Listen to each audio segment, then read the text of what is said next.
என்னோட யூடியூப் சேனலில் இருக்கிறதுக்கு ரொம்ப ரொம்ப நன்றிப்பா. ஸோ இப்போது இந்த 3வது வீடியோவில் நம்ம ஐபிபிஎஸ் எக்ஸாமுக்கான வீடியோவில் நம்ம பார்க்க போகிற டாபிக் என்னன்னு பார்த்தீங்கன்னா compound interest. So already 2 video பார்த்தாச்சு. ஃபஸ்ட்டு பார்த்தீங்கன்னா ப்ராப்ளம்ஸ் ஆன் ஏஜஸ் பார்த்தோம். அதுக்கப்புறம் சிம்பிள் இன்ட்ரெஸ்ட் சொல்லி கொடுத்தேன். ஸோ சிம்பிள் இன்ட்ரெஸ்ட் முடிஞ்சதுக்கப்புறமா இப்போ நம்ம காம்பவுண்ட் இன்ட்ரெஸ்ட் போகிறோம். இது revision class. So revision class முடிஞ்சதுக்கப்புறம் ஒரு லைவ் கிளாஸ் இருக்கும். அந்த லைவ் கிளாஸில் என்ன கொஷின் போட்டோனோ அதே கொஷினை கொஞ்சம் எலாபரேட்டாக சில பேருக்கு டவுட் இருக்கும். ஸோ அதை உங்களுக்கு பெருசாக ஒரு கொஷினை ஃபுல் சொல்யூஷனாக போட்டு இன்டெப்த் சொல்யூஷன் சொல்லி அது தனியாக ஒரு வீடியோ, மொத்தம் ஒரு டாப்பிக்கு 3 வீடியோப்பா. ஸோ மறந்துடாமல் தமிழ் சேனலில் ரிவிஷன் கிளாஸ் இருக்கும், இங்கிலீஷ் சேனலில் லைவ் கிளாஸ் இருக்கும். மறந்துடாமல் லைவ் கிளாஸ் எல்லாரும் அட்டன் பண்ணுங்கள். அப்போ தான் அந்த ஸ்பீடு உங்களுக்கு கிடைக்கும் லைவில் சால்வ் பண்ணும்போது. சரிங்களா? சரிப்பா. இப்போது காம்பவுண்ட் இன்ட்ரெஸ்ட் அப்படின்னு எடுத்துக்கிட்டோன்னா நீங்கள் ஆல்ரெடி காம்பவுண்ட் இன்ட்ரெஸ்ட் படிச்சிருந்தீங்க அப்படின்னா பிரச்சனை இல்லை. நான் இப்போ தான் படிக்க போகிறேன் அப்படின்னா என்னோட யூடியூப் சேனல் போங்க. காம்பவுண்ட் இன்ட்ரெஸ்ட் 7 லெசன் போட்டிருக்கேன்ப்பா. லெசன் நம்பர் 1 இன்ட்ரோடக்ஷனில் ஆரம்பித்து லெசன் நம்பர் 7 T1 T2ன்னு சொல்லி ஒரு கான்செப்ட் சொல்லியிருப்பேன். எல்லா கான்செப்ட்டுமே தெளிவாக சொல்லியிருப்பேன். ஒவ்வொரு சம்முமே உங்களுக்கு நார்மல் மெத்தடில் சொல்லி கொடுத்துருப்பேன், ஃபார்முலா மெத்தடில் சொல்லி கொடுத்துருப்பேன், ட்ரெடிஷ்னல் மெத்தட்லையும் சொல்லி கொடுத்துருப்பேன். 3 மெத்தட்லையும் சொல்லி கொடுத்துருப்பேன். உங்களுக்கு எந்த மெத்தட் ஓகே, நான் இது ஓகேவாக இருக்கேன் அப்படின்னா நீங்கள் அதில் போட்டுக்கலாம். ஸோ அந்த மாதிரி நான் சொல்லி கொடுத்துருப்பேன். மறந்துடாமல், எனக்கு தெரிஞ்சு 20 நிமிஷம் 15 நிமிஷம் தான் ஒவ்வொரு வீடியோவும் இருக்கும். ஸோ குறைஞ்சது ஒரு 1.25 மணி நேரத்தில் நீங்கள் கம்ப்ளீட்டாக முடிச்சிடலாம். ஸோ காம்பவுண்ட் இன்ட்ரெஸ்ட்டே நீங்கள் முடிச்சிடலாம். அதுக்கப்புறம் நீங்கள் புக்கை எடுத்து எந்த கொஷின் வேணாலும் நீங்கள் போட்டு பாருங்கள், உங்களுக்கு ஆன்சர் கிடைக்கும். சரிங்களா? ஸோ அதனால் ரொம்ப ஈஸி காம்பவுண்ட் இன்ட்ரெஸ்ட்டு. இப்போது நம்ம காம்பவுண்ட் இன்ட்ரெஸ்ட்டுக்கும் சிம்பிள் இன்ட்ரெஸ்ட்டுக்கும் ஒரு சில சின்ன வித்தியாசம் தான் இருக்குமே தவிர, நீங்கள் சிம்பிள் இன்ட்ரெஸ்ட் படித்தவங்களா இருந்தீங்கன்னா அங்கே ஏன்னா ஓவரால் அமௌண்ட், காம்பவுண்ட் இன்ட்ரெஸ்ட்லேயும் ஏன்னா ஓவரால் அமௌண்ட் தான். அங்கே பிரின்சிபல், இங்கேயும் பிரின்சிபல், எல்லாமே ஒன்று தான்ப்பா. ஃபார்முலா மட்டும் வேறு, அந்த காம்பவுண்ட் இன்ட்ரெஸ்ட்டுக்கான ஒரு கால்குலேட்டிவ் மெத்தட் மட்டும் வேறு, அவ்வளோதான். ஆனால் நீங்கள் பேங்க் எக்ஸாமுக்கு படிக்கிறவங்களா இருந்தீங்க அப்படின்னு சொன்னால் நான் எப்போதுமே சொல்கிறது தான், 99% இந்த டாப்பிக்கான கொஷனை உங்கள் பேங்க் ப்ரிலிம்ஸ் எக்ஸாமில் ஆரம்பத்தில் போடாதீங்க. நான் சொல்கிறது புரியுதுங்களா? போடவே போடாதீங்க நான் சொல்ல வரல. நான் சொல்கிறது ஆரம்பத்தில் மட்டும் இந்த கொஷனை அட்டன் பண்ணிடாதீங்க. எதனால் அப்படின்னு பார்த்தீங்கன்னா எல்லாமே ஈஸி தான்ப்பா. பேங்க் எக்ஸாமை பொறுத்த வரைக்கும் ஸ்பீடு தான் முக்கியம். ப்ரிலிம்ஸ் எக்ஸாமில் ஒரு நிமிஷத்தில் ஒரு கொஷினை போடணும். இந்த காம்பவுண்ட் இன்ட்ரெஸ்ட் கொஷின் மட்டும் கொஞ்சம் கால்குலேட்டிவ் பார்ட்டுன்னு சொல்லுவாங்கப்பா. கால்குலேட்டிவ் பார்ட்னா சம்ஸ் எல்லாமே ஈஸியாக இருக்கும், ஆனால் மல்டிப்ளிகேஷன் அதிகமாக இருக்கும். உதாரணத்துக்கு பார்த்தீங்கன்னா வச்சுக்கோங்களேன், இப்படி ஒரு நம்பர் நிற்கும் 1261 இன்ட்டு 107 இன்ட்டு 107.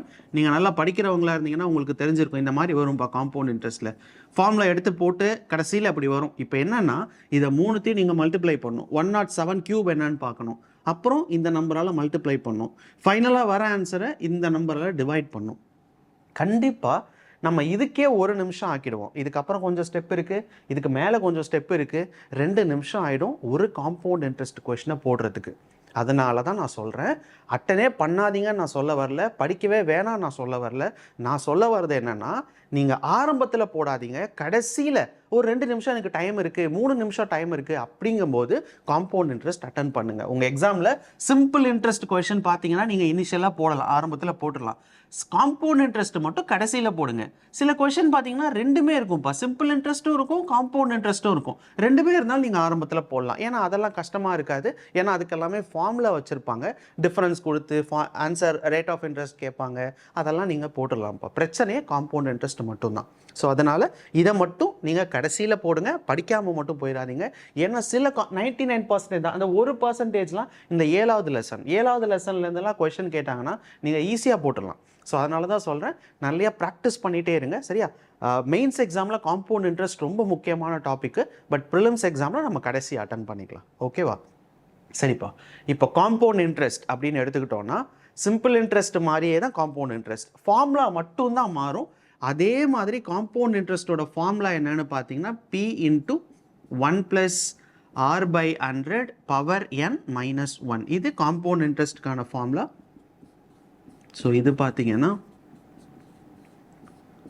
டோட்டலுக்கான ஃபார்முலாப்பா. ஸோ மொத்தம் 2 ஃபார்முலா இருக்குது. ஒன்று காம்பவுண்ட் இன்ட்ரெஸ்ட்டுக்கான ஃபார்முலா, இன்னொரு ஃபார்முலா பார்த்தீங்கன்னா டோட்டல் அமௌண்ட்டுக்கான ஃபார்முலா.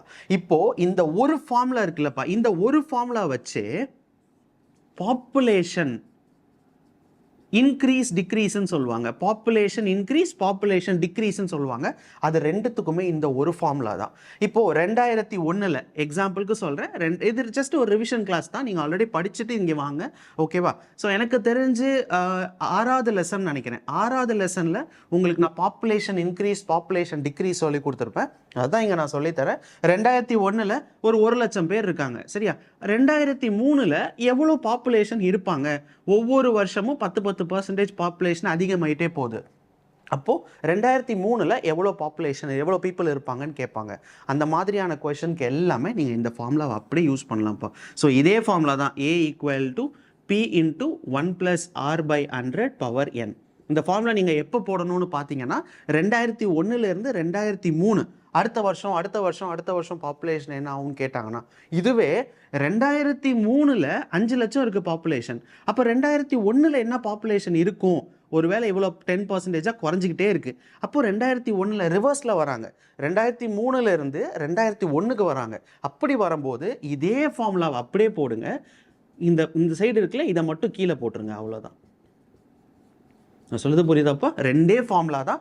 இந்த ஃபார்முலா ஆஃப்டர், இந்த ஃபார்முலா முன்னாடி. 2003 2001க்கு வந்தாங்கன்னா இந்த ஃபார்முலா, 2001 2003க்கு போகிறாங்க அப்படின்னா இந்த மேலே இருக்கிற ஃபார்முலா. சரிங்களா? ரெண்டு ஃபார்முலா தான். அதனால தான் இந்த ஒரு ஃபார்முலா படிச்சுட்டிங்கன்னா population increase population decrease easy. இதுவே பாப்புலேஷன் டிக்ரீஸ்னு வச்சுக்கோங்க, 10% குறைஞ்சிக்கிட்டே வருது பாப்புலேஷன் அப்படின்னா 6க்கு பதிலாக -10 போடுவோம். அதே இன்க்ரீஸ் ஆகிக்கிட்டே போகுதுன்னா 6க்கு பதிலாக +10 போடுவோம். அவ்வளோதான், வேறு எதுவுமே மாற போகிறது கிடையாது. சரிங்களா? அதே மாதிரி இதுதான் நம்ம 6வது லெசனில் நம்ம படித்தது, ரைட்? ஸோ இது பாப்புலேஷன் இன்க்ரீஸ் டிக்ரீஸ், இது காம்பவுண்ட் இன்ட்ரெஸ்ட்டுக்கான ஃபார்முலாப்பா. இப்போ அடுத்தது இந்த காம்பவுண்ட் இன்ட்ரெஸ்ட் அப்படின்னு எடுத்துக்கிட்டிங்கனாலே ரொம்ப ரொம்ப முக்கியமான ஒரு கான்செப்ட் இருக்குது.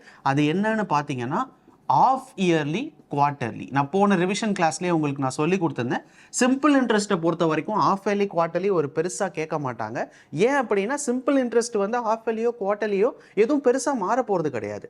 பிரின்சிபல் அதே தான் இருக்க போகுது, ரேட் ஆஃப் இன்ட்ரெஸ்ட் அதே தான் இருக்க போகுது. ஆனால் காம்பவுண்ட் இன்ட்ரெஸ்ட் வரும்போது உங்களுக்கு தெரியும் காம்பவுண்ட் இன்ட்ரெஸ்ட் எப்படி கால்குலேட் பண்ணுவாங்கன்னு. ஒவ்வொரு வாட்டி இன்ட்ரெஸ்ட் கண்டுபிடிச்சதுக்கப்புறம் அதை திருப்பி பிரின்சிபல்லே ஆட் பண்ணிவிட்டு மறுபடியும் தான் அடுத்த வருஷத்துக்கான இது கண்டுபிடிப்பாங்க. ஸோ அதனால் காம்பவுண்ட் இன்ட்ரெஸ்ட்டில் இந்த ஆஃப் இயர்லி குவார்ட்டர்லி ரொம்ப முக்கியம்பா, ஓகேவா? எக்ஸாம்பிளுக்கு நான் போடுறேன், இந்த ஆஃப் இயர்லி தனியாக குவார்ட்டர்லி தனியாகவே ஒரு வீடியோவில் சொல்லி கொடுத்துருக்கேன். அதுதான் எனக்கு தெரிஞ்சு லெசன் நம்பர் 3 லெசன் நம்பர் 4 நினைக்கிறேன்ப்பா, இந்த 2 லெசன், ஓகேவா? இதில் பார்த்தீங்கன்னா வெறும் ஆஃப் இயர்லி மட்டும் சொல்லி கொடுத்துருப்பேன். இந்த லெசன் நம்பர் 4ல் ஆஃப் இயர்லி குவார்ட்டர்லி ரெண்டுமே சொல்லி கொடுத்துருப்பேன். லெசன் நம்பர் 2ல் பேசிக் கொஷின் சொல்லி கொடுத்துருப்பேன். சரிங்களா? இது எல்லாமே பர்ஃபெக்டாக இருக்கும். நீங்கள் இங்கிலீஷ் சேனலில் பார்த்தாலும் சரி, தமிழில் பார்த்தாலும் சரி. ஏன்னா இதில் மில்லியன் வியூஸ் போனது, பர்சன்டேஜ் டாப்பிக்லாம் மில்லியன் வியூஸ் அப்பயே போயிடுச்சு. பர்சன்டேஜ்லாம் லெசன் நம்பர் 1ல் இருந்து, ஏன்னா அவ்வளோ பேர் வந்து இன்னமும் அந்த வீடியோஸ்லாம் பார்த்துட்டு தான் இருப்பாங்க. நீங்கள் இப்போ பார்த்தீங்கன்னா கூட அது யூஸ்ஃபுல்லாக தான் இருக்கும். சரி, இவ்வளோ தெளிவாகவும் இவ்வளோ பொறுமையாகவும் இந்த கொஸ்டினை சொல்லி கொடுத்துருக்கவே மாட்டாங்க. நீங்கள் சர்ச் பண்ணிங்கன்னா கிடைக்காது. அதனால தான் மறந்துடாமல் இது எல்லாத்தையும் பாருங்கன்னு நான் சொல்கிறேன், ஓகேவா? சரிப்பா. இப்போது ஆஃப் இயர்லி குவார்ட்டர்லிப்பா, இந்த காம்பவுண்ட் இன்ட்ரெஸ்ட் கொஷனில் எல்லாமே உங்கள் எக்ஸாமில் காம்பவுண்டட் ஆஃப் இயர்லி காம்பவுண்டட் குவார்ட்டர்லின்னு சொல்லவே மாட்டாங்க. வெறும் கொஷன் தான் இருக்கும். நம்ம தான் கண்டுபிடிக்கணும் இதை ஆஃப் இயர்லியில் போடணுமா இல்லை குவார்ட்டர்லியில் போடணுமான்னு நம்ம தான் போய் யோசிச்சு போடணும். இங்கே பாருங்கள், இப்படி தான் கொடுப்பாங்க. பிரின்சிபல் 20,000 கொடுத்துருவாங்க, சரிங்களா? Rate of interest 8% per annum. Time duration பார்த்தீங்கன்னா 30 months இப்படி இருக்கும். இப்போ என்ன கொடுத்துருக்காங்க? பிரின்சிபல் கொடுத்துருக்காங்க, ரேட் ஆஃப் இன்ட்ரெஸ்ட் கொடுத்துருக்காங்க, வேறு என்னப்பா கொடுத்துருக்காங்க? டைம் டியூரேஷன் 30 months கொடுத்துருக்காங்க. இப்படி கொடுத்துட்டு நம்மளை என்ன கேட்பாங்கன்னா இன்ட்ரெஸ்ட் எவ்வளோன்னு கேட்பாங்க. இப்போது ரேட் ஆஃப் இன்ட்ரெஸ்ட் ஒரு வருஷத்துக்கு இருக்குது, ஆனால் டைம் டியூரேஷன் நம்ம எத்தனை மாதத்துக்கு கண்டுபிடிக்கணும்? 30 மாதத்துக்கு கண்டுபிடிக்கணும். அப்போ நம்ம இந்த 30 மாதத்தை எப்படி ஸ்ப்ளிட் பண்ணுறோன்றது தான். இப்போ பாருங்கள், இது எப்படி சொல்லலாம்னா 24 month அப்புறம் ஒரு 6 மாதமாக பிரிக்கலாம், கரெக்டாக? 24 month 1 year 6 month பிரிக்கலாம்ப்பா. ஸோ இந்த 30 மாதத்தை நான் எப்படி பிரிச்சிருக்கேன்னு பார்த்தீங்கன்னா, ஒரு வருஷம் 12 மாதம், இன்னொரு வருஷம் 12 மாதம், அப்புறம் ஒரு 6 மாதம், மொத்தம் சேர்த்திங்கன்னா 30 மாதம். இப்போ ஒரு வருஷத்துக்கான இன்ட்ரெஸ்ட் எவ்வளோ? 8%. இன்னொரு வருஷத்துக்கான இன்ட்ரெஸ்ட் எவ்வளோ? 8%. ஸோ கடைசி 6 மாதத்துக்கான இன்ட்ரெஸ்ட் எவ்வளோ? இது ஒரு வருஷத்துக்கான இன்ட்ரெஸ்ட் தான். அப்போ 6 மாதத்துக்குனா இதில் பாதி 4%, ஓகேவா? ஸோ ஆன்சர் பார்த்தீங்கன்னா 4% ரேட் ஆஃப் இன்ட்ரெஸ்ட். ஸோ இதுதான் மாறும், இது அப்படியே இருக்குது. இது ஆஃப் இயர்லிப்பா, ஒரு மாதத்தை, அதாவது 12 மாதத்தை பாதியாக பிரிக்கிறாங்க, ஆஃப் 6 months. இதுவே வந்து 27 இருக்குன்னு வச்சுக்கோங்க. 27 மந்த்ஸ் அப்படின்னு இருக்குன்னா அது குவார்ட்டர்லி. ஏன்னா 1 இயர் படிப்போம், 24 மந்த்ஸ் வந்துடும். பேலன்ஸ் 3 மாதம் இருக்கும். அந்த 3 மாதம்ன்றது குவார்ட்டர்லி. அதனால் இங்கே டிவைடட் பை 2 போட்டோம், இங்கே 4 போடணும் குவார்ட்டர்லினா. சரிங்களா? ஸோ இந்த மாதிரியான கொஷினை நார்மல் மெத்தட்லையும் சொல்லி கொடுத்துருப்பேன், ட்ரெடிஷ்னல் மெத்தட்லையும் சொல்லி கொடுத்துருப்பேன், ஃபார்முலாலையும் சொல்லி கொடுத்துருப்பேன். அதுக்கு ஒரு ஃபார்முலா இருக்குது. இதே ஃபார்முலா தான். சரிங்களா? இந்த ஃபார்முலா இருக்குது பாருங்களேன். இதே ஃபார்முலாவில் எக்ஸ்ட்ராவாக 1+r/2/100 பவர் 2 என்னன்னு வரும். இது பார்த்தீங்கன்னா ஆஃப் இயர்லி. 2 போட்டோன்னா ஆஃப் இயர்லி. இந்த 2க்கு பதிலாக 4 போட்டிங்கன்னா அது குவார்ட்டர்லி. நான் ஃபார்முலாலே போடுறேன் அப்படின்றவங்க ஃபார்முலா படிச்சுக்கலாம். இல்லைனா எனக்கு ஃபார்முலா வேணாம், எனக்கு செட் ஆகாது, நான் மறந்துடுவேன் அப்படின்றவங்களுக்கு ட்ரெடிஷ்னல் மெத்தட்னு ஒன்று இருக்குது. அதை நான் சொல்லி கொடுத்துருப்பேன் இதே வீடியோவில். இந்த 2 வீடியோலையுமே சொல்லி கொடுத்துருப்பேன். நார்மல் மெத்தட், அந்த மெத்தடை போட்டாலும் உங்களுக்கு ஆன்சர் வரும்ப்பா. ஒரு 5 செகண்ட் 10 செகண்டு கொஞ்சம் டைம் எடுக்கும், ஆனால் உங்களுக்கும் ஆன்சர் வந்துடும். ஏன்னா ட்ரெடிஷ்னல் மெத்தடை பொறுத்த வரைக்கும் அடிஷன் அதிகமாக இருக்கும், ஃபார்முலாவை பொறுத்த வரைக்கும் மல்டிப்ளிகேஷன்ஸ் எல்லாமே அதிகமாக இருக்கும். அவ்வளோதான். சரிங்களா? ஸோ இதுதான் ரொம்ப ரொம்ப முக்கியம். நீங்கள் நிறைய கொஷின் பேப்பர் எடுத்து பார்த்தீங்கன்னா, பேங்க் எக்ஸாமோட கொஷின் பேப்பர் எடுத்து பார்த்தீங்கன்னா, அதுவும் காம்பவுண்ட் இன்ட்ரெஸ்ட் கேட்டிருந்தாங்க அப்படின்னா இதில் இருந்து தான் அதிகமாக வந்திருக்கும். சரிங்களாப்பா? ஸோ இதுக்கு அடுத்தது என்னன்னு பார்த்தீங்கன்னா, இது எல்லாமே முடிஞ்சிருச்சு. ஸோ கடைசி பார்த்தீங்கன்னா இந்த T1 T2 years. T1 T2 இயர்ஸ்ன்றது அந்த கொஸ்டினை நீங்கள் ஒரு வாட்டி பாருங்கள், 7வது லெசனில் இருக்கும். எல்லா டேட்டாவுமே கொடுத்துருப்பாங்கப்பா. இத்தனை வருஷத்தில் இந்த அமௌண்ட்டுக்கு இவ்வளோ இன்ட்ரெஸ்ட், இத்தனை வருஷத்தில் 2 டேட்டா கொடுத்துருப்பாங்க, 2 டிஃப்ரெண்ட் இயர்ஸ் கொடுத்துருப்பாங்க. அந்த மாதிரியான டிஃப்ரெண்ட் இயர்ஸ் இருந்துச்சுன்னா இது 7வது லெசன். ஸோ 7வது லெசனை பொறுத்த வரைக்கும் 2 ஈக்குவேஷன் போடுவோம். ஈக்குவேஷன் 1, ஈக்குவேஷன் 2ன்னு 2 எழுதுவோம். எழுதிட்டு 2த்தையும் டிவைட் பண்ணுவோம். டிவைட் பண்ணால் நம்மளுக்கு ஆன்சர் கிடச்சிரும். சரிங்களா? ஸோ அதனால் ரொம்ப ஈஸி. இந்த 7வது லெசன்லேருந்து மட்டும் காம்பவுண்ட் இன்ட்ரெஸ்ட்டில் கொஷின் வந்தால் நீங்கள் கண்டிப்பாக ப்ரிலிம்ஸ் எக்ஸாமில் நீங்கள் போட்டுடலாம். ஏன்னா அவ்வளோ ஈஸியாக தான் இருக்கும். ஓகேவாப்பா? ஸோ இதை தவிர காம்பவுண்ட் இன்ட்ரெஸ்ட்டில் பெருசாக வேறு ஒன்றும் கிடையாது. நிறையா கான்செப்ட்ஸ் இருந்தால் கூட அது எல்லாமே இந்த 4 வீடியோலேயே முடிஞ்சிடும். லெசன் 1 இன்ட்ரொடக்ஷன் சொல்லி கொடுத்துருப்பேன், அதுக்கப்புறம் பர்சன்டேஜ் மெத்தட்லாம் சொல்லி கொடுத்துருப்பேன். உங்களுக்கு அது ஓகேவாக இருந்துச்சு, எனக்கு பர்சன்டேஜே ஈஸியாக இருக்குனாலும் நீங்கள் போடலாம். என்னை பொறுத்த வரைக்கும் நான் எப்போதுமே சொல்கிறது தான், ஃபார்முலா இல்லை ட்ரெடிஷ்னல் மெத்தட். ஷார்ட்கட் மட்டும் கிடையாது, யூஸ் பண்ணிடாதீங்க.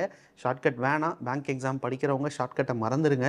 அப்படியே ஷார்ட்கட் நீங்கள் படித்தாலும், இல்லை நீங்கள் படிக்கிற இன்ஸ்டியூஷனில் உங்களுக்கு ஷார்ட்கட் சொல்லி கொடுத்தாலும், நீங்கள் ட்ரெடிஷ்னல் மெத்தடும் நீங்கள் படித்து வச்சுக்கிறது எப்போதுமே நல்லது. சரிங்களா? நார்மல் மெத்தடும் நம்மளுக்கு அவசியம். ரைட்? ஓகேப்பா. இதை தவிர காம்பவுண்ட் இன்ட்ரெஸ்ட்டில் வேறு எதுவும் கிடையாது. நீங்கள் நம்ம ரிவிஷன் கிளாஸ் போகலாம் இங்கிலீஷ் சேனலில். மறந்துடாமல் இங்கிலீஷ் சேனலை ஃபாலோ பண்ணுங்கள். லைவ் கிளாஸ் போகும்போது, ரிவிஷன் முடிச்சதுக்கப்புறம் லைவ் கிளாஸ் நம்ம போகும்போது அந்த லைவ் கிளாஸில் என் கூடவே சால்வ் பண்ணுங்கள்.